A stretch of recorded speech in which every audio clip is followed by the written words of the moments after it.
Yo, what is good, YouTube? Krishan checking back in with another video. You guys are currently looking at a list of 60 plus guys that are qualified for this year's Classic Physique Olympia. The judges definitely have their hands full. But take a good look at this list, guys, because of course I'm not going to read through it name by name. But in this video, similar to my 212 preview, I will be breaking down the 10 guys who I think will be in the top 10, but in no specific order. Predictions will be coming the week of the Olympia. And we're actually going to start this off with the top 5 guys from last year's Olympia because I think all of them are pretty safe. And then we're going to go into everyone else who I think that will be in the top 10. So let's start this video off with the champ himself, Chris Bumstead. Now, Chris placed second to Breon Ansley in 2018. After that, he won 3 straight titles. And Chris made a crazy transformation from winning his first title to winning his second title. He went from a guy that basically had no back to having one of the best backs in the division.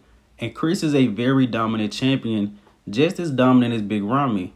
Pretty much everyone has Chris retaining the title until he decides to retire. And with Chris working with Honey Rambod, who is the former coach of Phil Heath and Jay Cutler, also coaches Heidi Chupin and Derek Lunsford, I believe Chris is only going to improve from here. And he's also a great ambassador for the sport.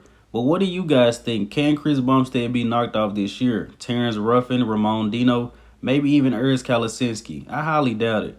Now next we're going to talk about the second best classic physique athlete in the world, who is Terrence Ruffin. And this was him from this year's Arnold Classic. And as you guys can see, he was a little bit down in size, I believe 7 to 8 pounds. As I mentioned numerous times before, he did suffer the virus during that prep. But I believe he's definitely going to come into this year's Olympia improved from the Arnold Classic. Terrence actually might bring his best package to date. And he actually won the Arnold Classic in 2021 as well, making him a back-to-back Arnold Classic champion. But as you guys can see, Terrence looks a little bit bigger and also seems like he's going to bring that great conditioning. And I know this isn't a prediction video, but I don't really see anyone beating Chris or Terrence going into this year's Olympia. And neither of those guys struggle making the weight as well, I noticed that. Now switching over to Breon Ansley, who placed 3rd at last year's Olympia, but slipped down to 4th place at this year's Arnold Classic. And a lot of people don't really understand why Breon's placings have been slipping. And not just fans. I've heard a few credible people in the bodybuilding world say they just don't understand why he places where he does, but he has a very classic physique. And I think the classic physique criteria is changing almost year to year. And maybe this just isn't the look the judges are looking for anymore. And the only difference I see in Breon Ansley's physique now versus when he was winning the title, his legs are a little bit smaller. And I think I've said before, if Breon Ansley had the legs of Chen Kang, he would have never lost the title. But that's just my personal opinion. Hopefully Breon Ansley brings a great package this year, but I think he might slip. Now switching over to the man himself, Ramon Dino. 2nd place at this year's Arnold Classic, making him on paper the 3rd best classic physique athlete in the world, beating out Breon Ansley there. And Ramon has been improving very fast. This guy just made his pro debut last year, went into his first Olympia and placed top 5.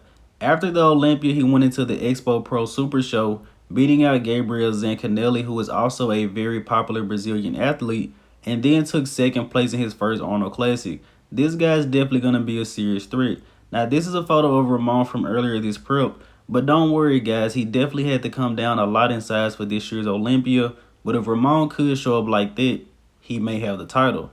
Now switching over to the Miracle Bear, Urs Kalecinski. And this guy is also improving very fast.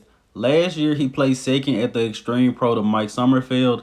After that, he actually went into the Tampa Pro and won, beating out Neil Curry. I believe Steve Larius was also on that show, if I'm not mistaken. In his Olympia debut, he took 4th place. And after that, he took 3rd in his first Arnold Classic. And the season wasn't over after that. Urs went on to win the Boston Pro and also went on to win the Dubai Pro. And these are the most recent updates from him. Urs is looking better than ever going into this year's Olympia. If this guy can bring his arms up, he's going to be a serious threat. But I do think Urs Kalecinski may be the most conditioned guy going into this year's Classic Olympia, outside of Michael Daboul, of course. Now let's talk about Chen Kang for a second. We haven't really talked about him much because he doesn't put out many updates. But Chen already placed top 5 at the 2019 Olympia, so he already is a top Olympian.